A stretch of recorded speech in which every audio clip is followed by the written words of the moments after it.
Hey guys, Beth Tuttle here. Today I'm going to share a technique that you can use if you're dealing with any kind of pain. It could be neck pain, back pain, a headache. The reason I'm showing this one today is yesterday I was outside and my dog and my mom's dog were running around. These are two big dogs, 55 and 80 pounds. And I also have a little dachshund who was out in the yard, and he was walking through where they were going to run, and I was afraid they were going to wipe him out. I was sitting in a chair and I reached my arm out to grab him, and the chair stopped where my elbow is. Well, at the exact time, the dogs took a turn and the first dog ran right into my arm, so my arm was pushed all the way back. I thought actually that I broke it. I felt kind of a snap, and I was in a lot of pain. I couldn't, anytime I moved it, it was painful. So I thought, well, okay, what do I do with it? I teach you guys all these different methods, and I remembered something that I had learned a really long time ago. It's going to seem pretty strange to you when I explain it. It is actually called the 9 gamut point that we're going to be tapping on, and it is really part of the long sequence for EFT.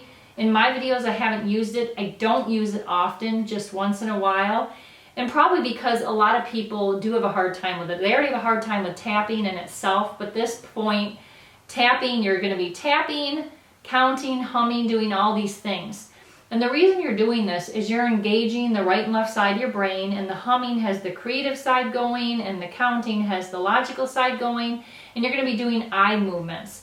There's lots of studies done with like EMDR in different studies where eye movements, when you're moving them in certain directions, they might get stuck or hung up in a certain place, and that's related somehow with trauma and things that happen to us. I don't know all the details of that. You could Google that.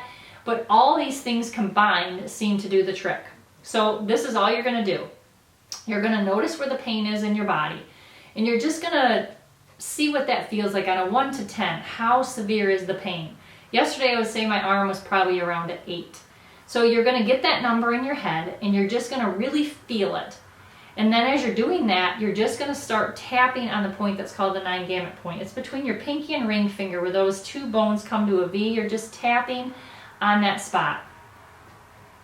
This is also part of thought field therapy, and some people, if you look that up, they'll say tap that spot 50 times. They'll give you a number.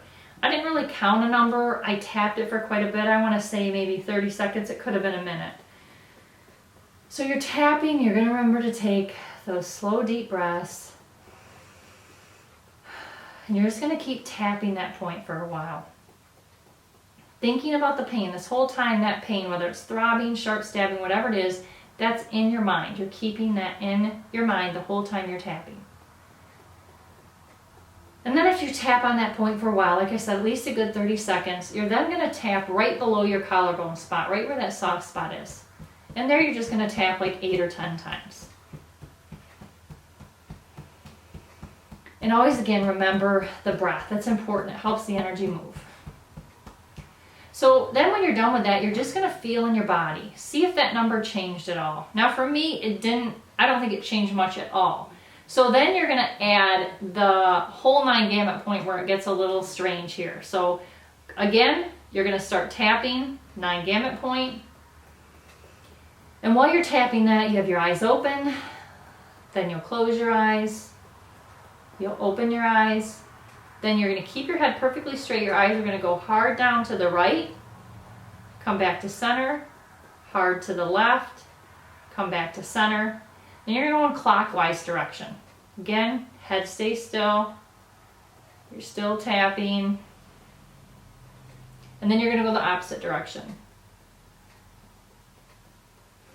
And then you're just going to hum for a few seconds. Pick something. It could be Happy Birthday or Twinkle Twinkle Little Star. So, and then you're going to count 1, 2, 3, 4, 5. Tap a few more times. Stop, take that last breath. And reevaluate, see where you're at. I just did it a couple times. I went from an 8 and it probably went down to a 4. I still had some pain, but I had other things to do. I kind of forgot about it, went about my day. But I woke up in the morning and then forgot it had happened. The only reason I remembered is I tapped on something and I could feel that it was a little bruised. So the thought behind it is you do it a few times to get your pain number to go down. The one last step that you can add to that, if you think you've gotten your pain all the way down while you're tapping, is to just keep your head straight again. You're gonna look all the way down to the floor without moving your head, and you're gonna start tapping your gamut point, and your eyes are just gonna come straight up to the ceiling. That's how most people will end it. Again, if you get your pain down to where you really have no pain at all. But again, when I did it yesterday, I didn't get to that point where I brought my pain to a 0. It maybe was a 4, but that was enough to shift it for me. Now, I know this seems crazy to some people, and you think, how can all of this work? But there has been studies behind a lot of it, and it worked. It's worked for me in the past. It worked for me yesterday. So it's just something I wanted to share with you. If you do have any pain, I'd love for you to give it a try and leave some comments. Let me know how it went. I'd be curious. At least it's something, it doesn't involve drugs or going to the doctor. It's definitely worth a try. So thanks for watching the video. If you're watching anywhere else but my website, you can head there at bethtuttle.com, and I'll see you in the next video.